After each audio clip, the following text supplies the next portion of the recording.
ইরে বেলাল, এটা কেমন জুলুম, কতদিন হলো তোমার কণ্ঠের আজান শুনি না।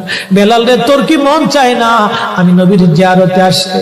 বেলাল আয়, আমি নবীর জিয়ারতে আয় রে বেলাল আয়, কতদিন হলো তোমার কণ্ঠের আজান শুনি না। স্বপ্ন যখন নবীজি দেখাইছে, এ মুসলমান, হযরত বেলাল সুদূর সিরিয়ার দামেস্ক থেকে পাগলের মতো দৌড়াইলেন, পাগলের মতো ছুটে আসলেন। যখন মদিনাতে আসলেন তখন তাহাজ্জুদের সময় চলতেছিল। তাহাজ্জুদের সময় চলার সময় হযরত বেলাল রাদিয়াল্লাহু আনহু কাঠের জালি দিয়ে তখন রওজা শরীফ ঘিরে রাখা ছিল। ওই জালির পাশে বসে বসে জালির সঙ্গে মাথা ঠেকাইয়া নবীর পাগল বসে বসে গুনগুন গুনগুন করে কাঁদে আর বলে, হুজুর আপনি আসতে বলেছিলেন, গোলাম এসে হাজির হয়েছে। নবী গো, আজান দিতে বলেছেন, আমি আজান দিলে আপনি আগে নামাজ আসতেন, এখন আজান দিলে কি নবী আপনি নামাজে আসবেন? হুজুর এখন আজান দিলে কি আপনি নবী নামাজে আসবেন? নতুন মুয়াজ্জিন আসছে আজান দেওয়ার জন্য, এসে দেখে নবীর মুয়াজ্জিন বেলাল কাঁদে। ডাক দেখে মদিনাবাসী শুনছো, নবীর মুয়াজ্জিন ফিরে এসেছে, বেলাল আসছে, বেলাল ফিরে আসছে। এই কথা শোনার পরে সব সাহাবী ঘর থেকে বের হয়ে দৌড়ায় এসে দেখে বেলাল কাঁদে। সাহাবীরা বলে, বেলাল আজান দাও, কতদিন হলো তোমার কণ্ঠের আজান শুনি না। বেলাল আজান দাও, কতদিন হলো আজান শুনি না রে বেলাল। বেলাল বলে, সাহাবীরা রে, আমি আজান দিলে কি নবী নামাজ আসবে বলো? সালমান ফারসি রাদিয়াল্লাহু আনহু ডাক দেখে, সাহাবীরা আমাদের কথাই বেলাল আজান দিবে না, তোমরা যাও দেখো হাসান আর হুসাইন দুইজন ঘরের মধ্যে আছেন। ইমাম হাসান হুসাইন রাদিয়াল্লাহু আনহুমা যদি বলে তাহলে বেলাল অবশ্যই আজান দিবে। সালমান ফারসির পরামর্শে সাহাবীরা দৌড়ায় গেলেন। বর্তমান 7 নম্বর গেট বাবুস সালাম বরাবর একটা মসজিদ আছে, মসজিদে আলী। এটাই ছিল হযরত ফাতেমা রাদিয়াল্লাহু আনহার বাড়ি। এই বাড়িতে দৌড়ে যাওয়ার পরে ইমাম হাসান হুসাইন রাদিয়াল্লাহু আনহুমা দুইজনকে নিয়ে আসা হলো। দুইজনকে নিয়ে আসার পরে হযরত ইমাম হাসানকে দেখতে আমার নবীর মতো দেখা যাইতো, চেহারাটা রাসূল করিমের চেহারার মতো ছিল। নাতি দৌহিত্র নানার চেহারা পেয়েছিলেন, ইমাম হুসাইন ও নানার সুরত পেয়েছিলেন। দুই ভাই নানার সুরত পেয়েছিলেন।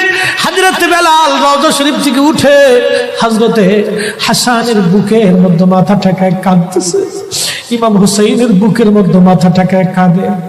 হযরত ইমাম হাসান ডাক দেখে, নানার মুয়াজ্জিন, কতদিন হলো তোমার কণ্ঠে আজান শুনি না। যে কণ্ঠ দিয়ে নানার আজান শুনাইতা, যাও গো ওই কণ্ঠ দিয়ে আমাদেরকে আজান শোনাইয়া যাও। যখন হযরতে বেলাল ইমাম হাসান এই কথা বললেন, হযরতে বেলাল দৌড়ায় গেলেন। যেই বনু নাজ্জার গোত্রের মহিলা সাহাবীর ছাদের উপরে দাঁড়ায় বেলাল আজান দিত। আবু দাউদের 519 নম্বর হাদিসের মধ্যে আসছে, প্রত্যেক ফজরের নামাজের শুভেচ্ছা আদিকের আগে বেলাল দাঁড়াইতেন। দাঁড়ায় আজানের আগে বলতেন, আল্লাহুম্মা ইন্নী আহমাদুকা ওয়া নাস্তাঈনুকা আলা কুরাইশিন ইউকিমুদ্দীনাক। প্রত্যেক ফজরের আজানের আগে এই দোয়াটা পড়ে বেলাল আজান শুরু করতেন। হযরত বেলাল রাদিয়াল্লাহু আনহু আজকে তাহাজ্জুদের আজান দিতে গেছে। আজান দিতে যাওয়ার পরে হযরত বেলাল যখন আজান দিলেন, আল্লাহু আকবার, আল্লাহু আকবার, আজানের মধুর ধ্বনি সারা মদিনার রন্দে রন্দে ছড়িয়ে গেল। মদিনার ঘর থেকে সব সাহাবী বের হয়ে দৌড় মারছে। আবার যখন বলেন আল্লাহু আকবার, আল্লাহু আকবার, সব সাহাবী, মহিলা, বৃদ্ধ, বনিতা ঘর থেকে বের হয়ে দৌড় মারছে।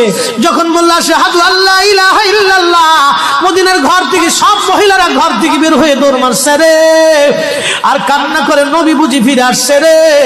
আবার যখন বলেন আশহাদু আল্লা ইলাহা ইল্লাল্লাহ, তখন মদিনার মানুষ কান্না করতেছিল, গুন গুন গুন গুন করে কান্না করে।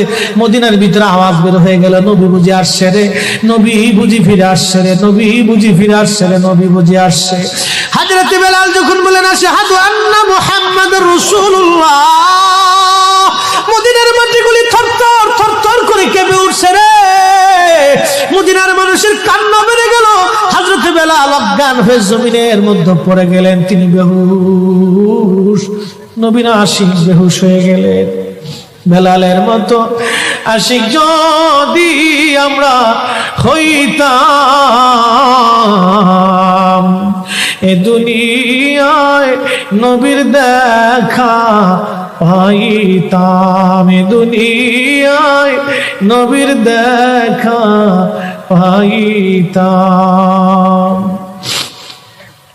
যখন হুশ ফিরে আসছে, রওজা শরীফের পাশে বসে বসে বেলাল কাদের বলে, হুজুর আজান দিতে বলেছিলেন, আজান দিয়েছি হুজুর, আমি আজান দিলে আগে নামাজ আসতেন, আজকে আজান দিলাম আপনি হুজুর আসেন নাই, যে আজান দিলে নবী আসবে না, আমি বেলালে আজান আর কোনোদিন দিব না।